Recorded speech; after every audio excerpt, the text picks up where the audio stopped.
hati yang merindukan Engkau ada pada setiap kami. Hati yang haus akan kebenaran-Mu, akan firman-Mu. Hati yang haus dan lapar akan pribadi-Mu.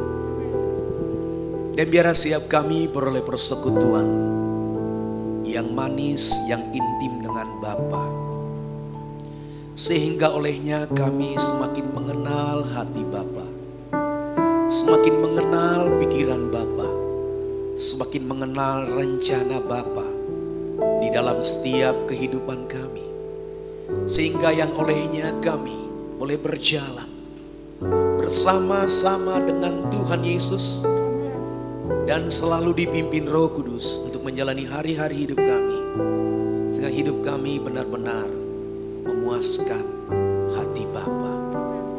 Terima kasih untuk waktu saat pagi hari yang indah ini Tuhan anugerahkan kepada kami untuk kami boleh ada di tempat ini menaikkan pujian kami, syukur kami.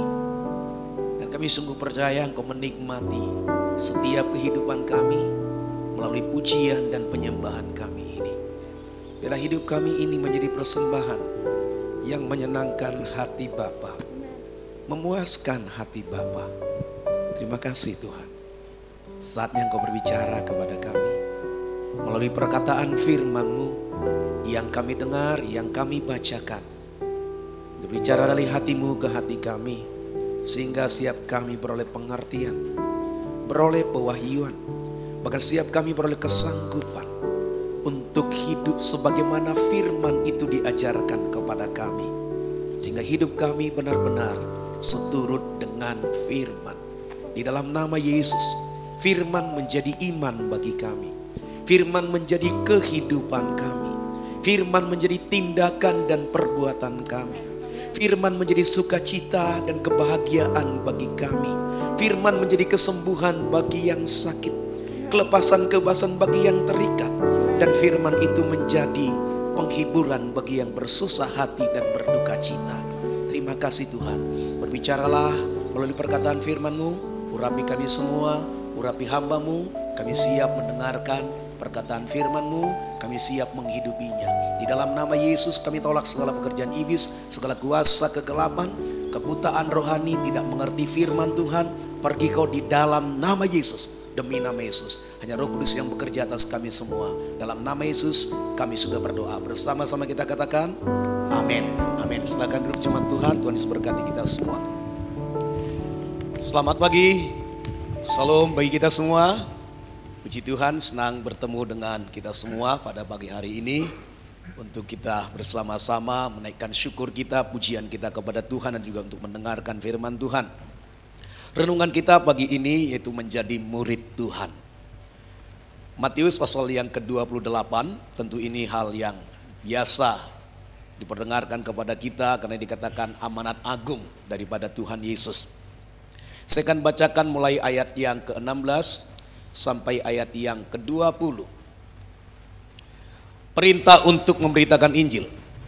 Dan ke-11 murid itu berangkat ke Galilea, ke bukit yang telah ditunjukkan Yesus kepada mereka. Ketika melihat Dia, mereka menyembahnya, tetapi beberapa orang ragu-ragu. Yesus mendekati mereka dan berkata, "Kepadaku telah diberikan segala kuasa di sorga dan di bumi. Karena itu pergilah, jadikanlah semua bangsa muridku, dan baptislah mereka dalam nama Bapa dan Anak dan Roh Kudus. Dan ajarlah mereka melakukan segala sesuatu yang telah kuperintahkan kepadamu. Dan ketahuilah, aku menyertai kamu senantiasa sampai kepada akhir zaman."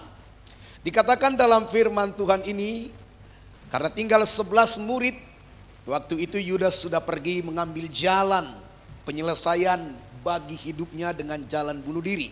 Maka tinggal 11. Dan mereka ini pergi ke tempat yang sudah ditetapkan Tuhan.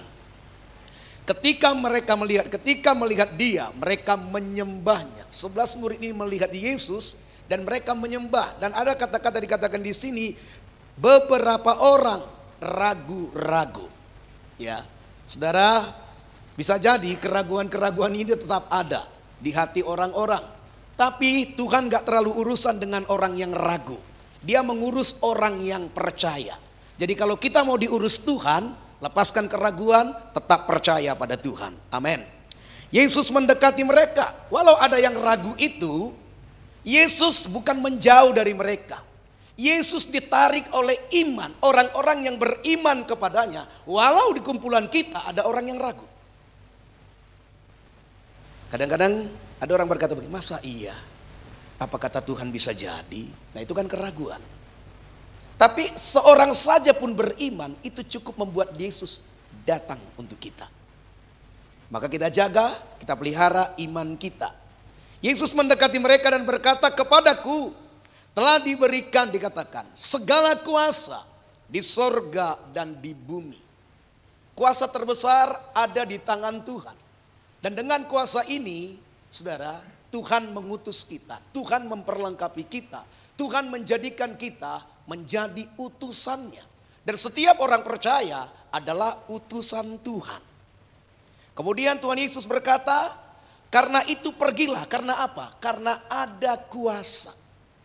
Kuasa yang di sorga dan di bumi. Jadi yang memegang kuasa pada saat ini bukan iblis. Memegang kuasa itu Tuhan, dan kuasa itu dianugerahkan, dipercayakan kepada orang-orang yang percaya. Siapa ini orang-orang yang percaya? Orang-orang yang percaya ini adalah yang dikategorikan murid. Yesus tidak bicara kepada saudara orang luar, tapi kepada muridnya. Dia berkata kepada muridnya, kepadaku telah diberikan segala kuasa, baik di surga maupun di bumi. Karena itu pergilah. Pergilah, jadikan semua bangsa muridku. Yesus berkata kepada muridnya, pergi, ada kuasa yang menyertai. Kuasa yang besar. Kuasa yang dulu hilang dari manusia waktu Adam dan Hawa jatuh ke dalam dosa. Sebab semula Tuhan menjadikan kita dalam keserupaan, kesegambaran dengan Bapa itu adalah untuk berkuasa. Karena dikatakan dalam kitab Kejadian, baiklah kita menjadikan manusia serupa segambar dengan kita, supaya mereka berkuasa. Areal kekuasaan kita itu, saudara, sebenarnya sangat hebat. Maka Tuhan katakan berkuasalah atas burung-burung di udara. Berarti kalau boleh dikatakan angkatannya angkatan udara, saudara. Kemudian berkuasalah atas ikan-ikan di lautan, angkatan laut. Berkuasalah atas binatang melata di bumi, angkatan darat. Wow, saudaraku, 3 areal kekuasaan diberikan kepada kita. Namun saudara, pada saat Yesus setelah dia menyelesaikan karyanya di kayu salib, tambah satu kuasa. Apa itu? Kuasa dari surga. Amin. Amin. Percaya ada kuasa itu?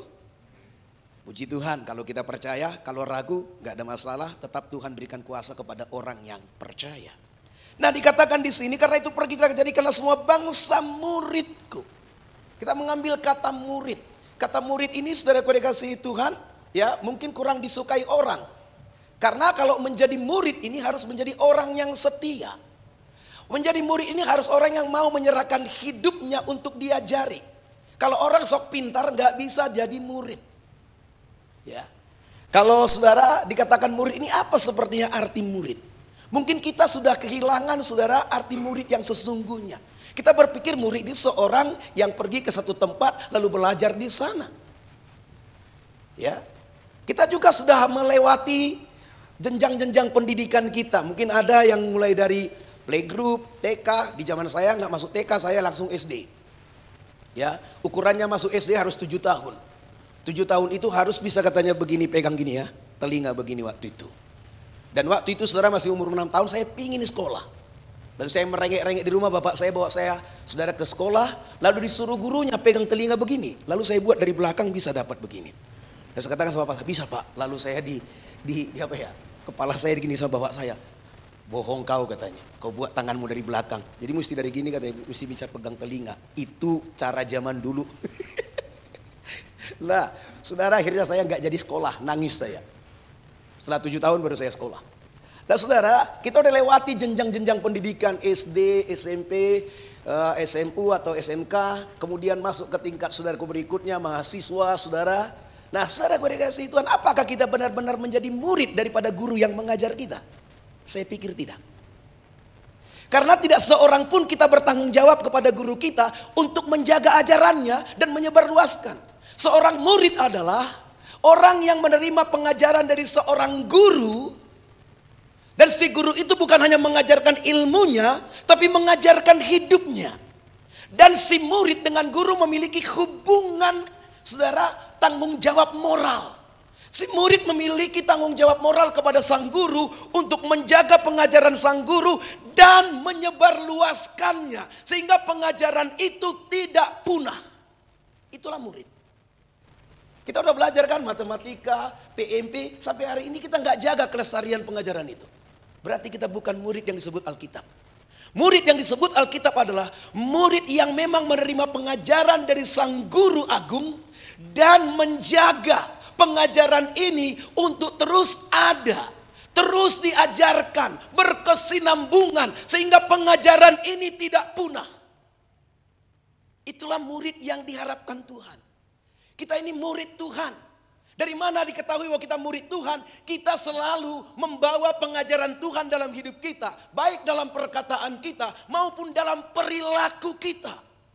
Sehingga pengajaran Tuhan Yesus, firman-Nya, berita Injilnya tidak berhenti sampai pada kita. Namun terus akan kita ajarkan, terus akan kita sebarluaskan. Para murid bertanggung jawab untuk pengajaran Tuhan Yesus. Mereka memiliki beban moral. Maka kalau kita nggak pernah memiliki beban moral kepada Yesus untuk menyampaikan ajarannya kepada orang lain, untuk menceritakan ajarannya kepada orang lain, itu pertanda kita bukan murid. Bukan murid. Karena kita nggak memiliki beban, nggak punya tanggung jawab moral. Tanggung jawab moral itu bukan yang dibuat-buat loh saudara. Tanggung jawab moral itu sesuatu yang saudara hadir dalam hidup kita oleh karena kemurahan Tuhan dalam hidup kita. Menjadi murid itu atas pilihan Tuhan.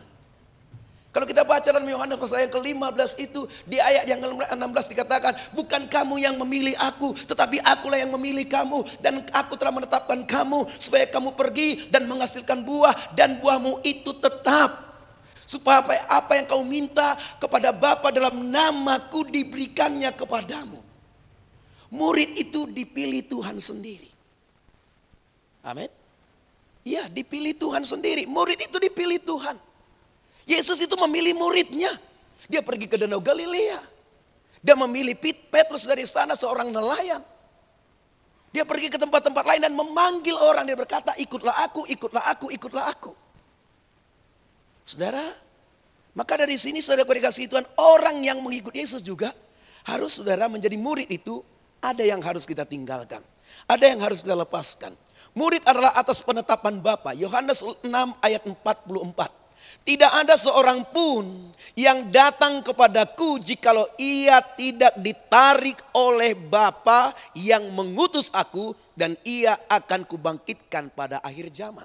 Tidak ada orang yang bisa datang kepada Yesus, mendengar ajarannya, menghidupi ajarannya, menyebarluaskan ajarannya kalau bukan ditarik oleh Bapa. Kemudian Yohanes pasal 6 ayat 65. Lalu ia berkata, sebab itu telah kukatakan kepadamu, tidak ada seorang pun dapat datang kepadaku kalau Bapa tidak mengaruniakannya kepadanya. Jadi atas karunia Bapa kita ini menjadi murid. Bukan atas kemauan kita sendiri. Bukan kemauan kita saja yang mengerjakannya, tidak. Tapi adalah kemauan Bapa yang telah memanggil kita, memilih kita agar kita menjadi muridnya. Kemudian saudara, ada syarat menjadi murid. Lukas 14 ayat 27. Barang siapa tidak memikul salibnya dan tidak mengikut aku, ia tidak dapat menjadi muridku. Jadi jadi murid itu harus menyangkal diri, memikul salib. Orang kalau gagal menyangkal diri takkan pernah berhasil memikul salib. Menyangkal diri kita apa maksudnya? Meniadakan segala keinginan-keinginan kita, lalu memfokuskan seluruh hidup kita kepada kehendak Tuhan. Dan ini saudara, kita harus berjuang terus. Selama kita hidup, menyangkal diri, memikul salib, itu sesuatu yang terus kita kerjakan. Mungkin beberapa kali kita akan jatuh, tapi bangkit lagi. mulai lagi, kerjakan lagi. Mungkin hal itu akan terjadi dalam hidup kita. Tetapi jangan berhenti, jangan menyerah. Teruslah kita mengarahkan diri kita fokus kepada Tuhan Yesus. Menyangkal diri kita, memikul salib dan mengikut Dia. Iya, mengikut Dia. Ada orang saudara, ya, bukan mengikut jejak Yesus, mengikut jejak yang lain. Apa Tuhan Yesus katakan saudara? Babi kembali ke kubangan, anjing kembali ke muntahannya. Jangan kita demikian. Kita katakan kita ikut Yesus, ternyata masih terus kita kembali ke kubangan. Kita katakan kita ikut Yesus, namun tabiat yang kita bawa dalam hidup kita bukan tabiat Yesus. Kembali ke muntahan seperti hewan itu. Saudara, kita ikutlah Yesus dengan tulus. Ini memang bukan sesuatu yang bisa satu hari selesai, tidak. Kita butuh waktu-waktu yang Tuhan berikan kepada kita sampai kita pulang nanti untuk saudara mengikut Dia dengan jalan menyangkal diri, memikul salib dan mengikut jalan Tuhan. Jalan Tuhan itu enggak populer, enggak wah saudara. Bukan wah.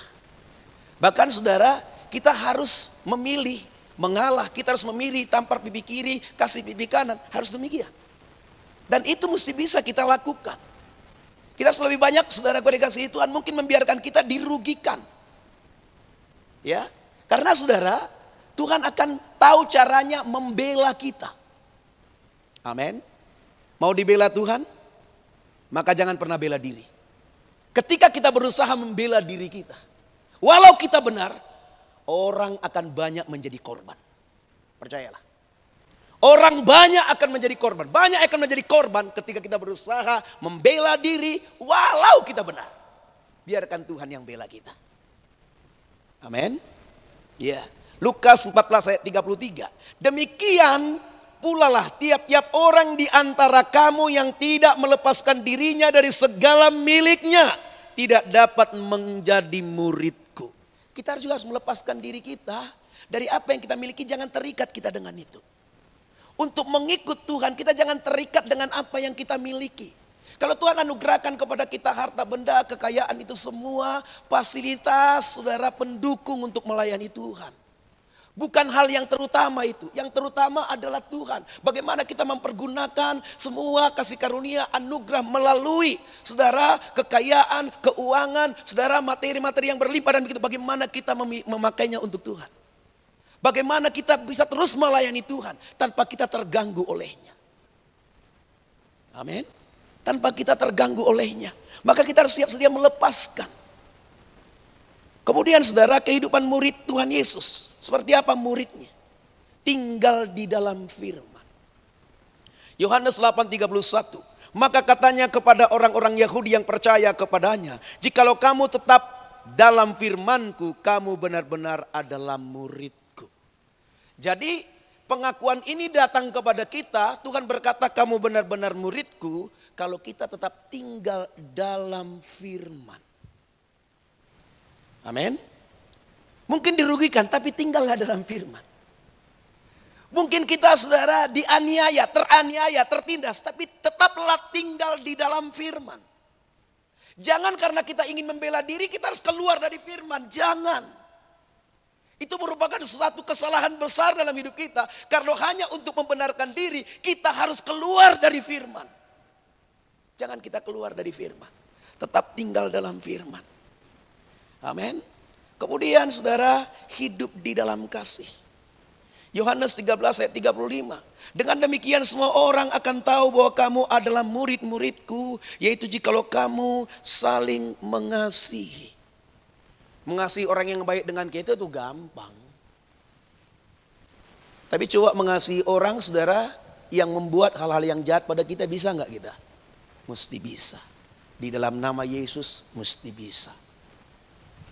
Karena Roh Kudus ada pada kita, buah Roh Kudus yang pertama adalah kasih. Memang itu tidak mudah. Nggak semudah mengucapkan kata-kata ini. Bahkan para pengkhotbah pun mungkin harus berjuang juga untuk ini. Ya, kadang-kadang saudara pengkhotbah itu lancar sekali ngomong saudara. Ketika ditantang menjadi pelaku, dia itu pun berjuang. Saya ingat saudara pesan Bapak rohani saya yang memuridkan saya, Pak Munte. Dia bilang begini, Dia panggil nama saya, junjungan, kalau kau khotbah, jangan khotbahkan sesuatu yang gak kau lakukan. Gak berkuasa ya katanya, gak ada kuasa. Lakukan dulu baru khotbahkan. Karena pedang itu bermata dua, ditarik dulu ke kita, baru ke depan. Itu dia katakan, saya ingat selalu itu. Kalau saya berkhotbah tentang doa, maka kalau saya bukan pendoa gak guna untuk saudara dengar itu. Dan saudara pun tak akan berubah hidupnya. Kenapa? Karena saya bukan pelaku. Maka saudara, kehidupan dalam firman yang kita dengarkan itu bersumber dari Tuhan yang dilakukan oleh yang menyampaikan. Maka kalau yang menyampaikan juga gak melakukan, itu gak akan mengubah kita itu. Tidak akan. Itu sama kita belajar saudaraku, baca buku, buat apa ya?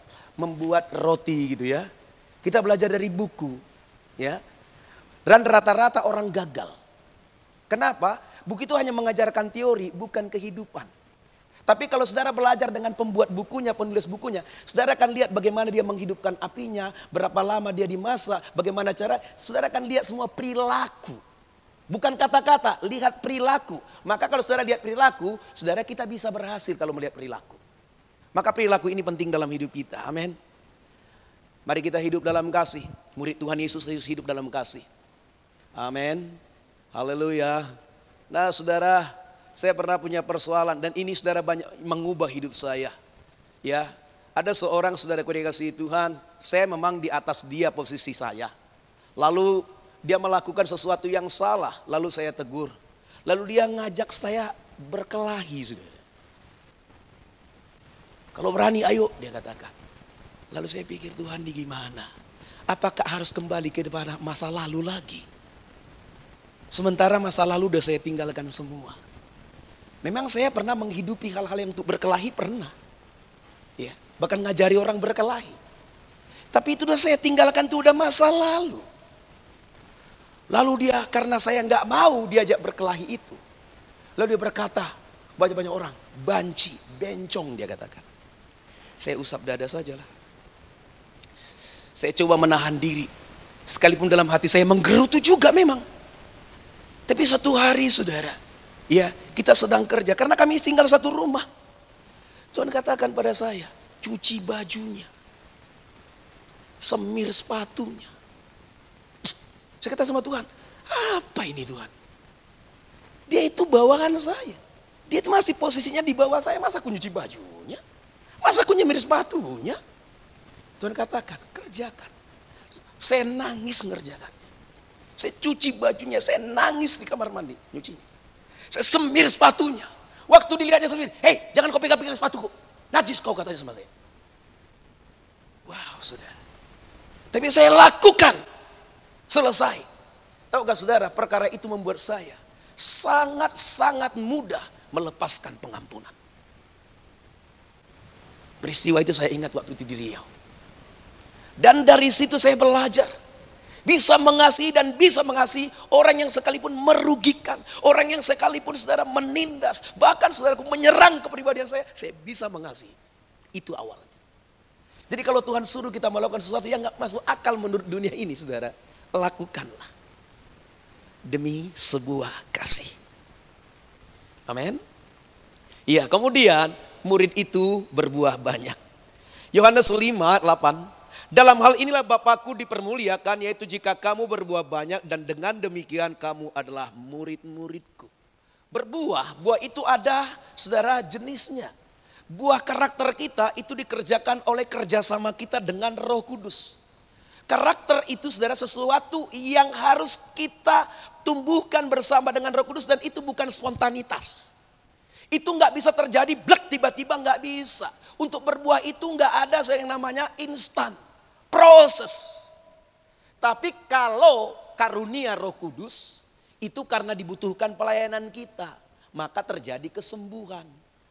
Dibutuhkan Tuhan untuk jiwa-jiwa yang hadir, maka terjadi kelepasan, kebebasan. Itu karunia. Tapi yang akan dilihat Tuhan adalah buah. Buah ini saudara, itu mengubah karakter kita. Ya, mengubah karakter kita. Maka Tuhan Yesus katakan, dari buahnya lah kamu mengenal mereka. Maka itu alasan Tuhan berkata, bukan setiap orang yang berseru kepadaku Tuhan, Tuhan yang akan masuk ke dalam kerajaan sorga. Walau mereka berkata, kami bernubuat demi namamu, mengusir setan demi namamu, mengadakan banyak mujizat demi namamu. Tapi Tuhan katakan, aku gak kenal kamu. Kenapa? Karena Tuhan gak pernah menikmati buah kita. Tuhan gak pernah mencicipi kita. Memang hebat pelayanan kita, terjadi mujizat di mana-mana. Bukan berarti Tuhan menikmatinya, bukan. Maka Tuhan berkata, aku gak kenal kamu, hai kamu pembuat kejahatan, enyahlah dari hadapanku. Tuhan enyahkan. Jadi saudara, apakah mujizat tidak perlu dalam pelayanan? Perlu. Tapi jauh daripada itu, kita harus berubah dalam karakter. Amin. Iya, berbuah banyak. Buah Roh Kudus ada pada kita, karunia Roh Kudus juga harus ada pada kita. Amin. Kemudian saudara gue dikasihi Tuhan, dikatakan oleh Tuhan Yesus, pergi jadikan semua bangsa murid. Jadi setiap kita harus mau keluar. Untuk apa? Menyampaikan kabar baik kepada orang lain, menjadikan mereka menjadi murid Tuhan. Kuasa untuk menjadikan orang lain menjadi murid Tuhan diberikan Tuhan pada kita. Kemampuan untuk memuridkan itu diberikan Tuhan kepada kita. Sekarang yang menjadi permasalahan, mau nggak kita? Kuasa untuk memuridkan itu ada pada kita. Saya dikatakan berhasil memuridkan kalau orang yang saya muridkan bisa memuridkan jiwa. Dia berhasil memuridkan. Barulah saya berhasil memuridkan dia. Kalau dia belum berhasil, misalnya si A murid saya. Dia belum berhasil memuridkan satupun. Saya belum berhasil memuridkan dia. Keberhasilan Yesus itu tentukan siapa? Ditentukan oleh muridnya. Ketika murid-muridnya berhasil, saudara, memuridkan lain, itu dikatakan Yesus itu berhasil memuridkan. Dan Yesus berhasil memuridkan. Maka sampai pada hari ini, sampai pada hari kedatangannya akan makin banyak orang yang menjadi murid Tuhan. Amin. Jadi tanggung jawab besar orang percaya. Bukan hanya saudara pendeta, tidak. Setiap kita. Saudara harus punya murid. Bagaimana caranya punya murid? Pergilah ceritakan Injil. Beritakan Injil. Tuhan katakan ajarkan mereka melakukan. Bukan ajarkan supaya tahu. Bukan. Bukan ajarkan teori. Ajarkan kehidupan. Maka seorang yang memuridkan harus memberikan hidupnya untuk orang yang dimuridkannya. Memberi hidup itu memberikan waktu. Berapa banyak kita pakai waktu kita bersama-sama dengan orang yang kita muridkan. Itu menentukan. Kadang-kadang kita bisa lebih mudah kita kasih uang daripada kasih waktu kita. Saya kirimi saudara tiap pagi saudara renungan. Paling tidak 30 orang saudara setiap hari. Dan berganti-ganti. Saudara ada yang merespon ada yang tidak. Ya. Tapi saya lihat dibaca. Katanya dibaca. Tapi saya pikir juga gini. Punya waktu nggak dia membaca ini? Kadang-kadang pikir juga mungkin kepanjangan saya buat. Tapi bagian saya lakukan. Amin.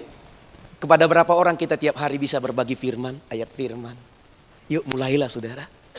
Mungkin kita nggak sempat ngomong dengan mereka. Tapi setidak-tidaknya kita bisa kirim melalui WhatsApp kita kepada mereka. Mudah kan sekarang untuk menjadi saksi Tuhan? Nggak terlalu sulit loh. Bukan harus pintar berkhotbah sekarang menjadi saksi Tuhan. Bahkan saudara kita kirim ayat firman Tuhan pun saudara itu luar biasa.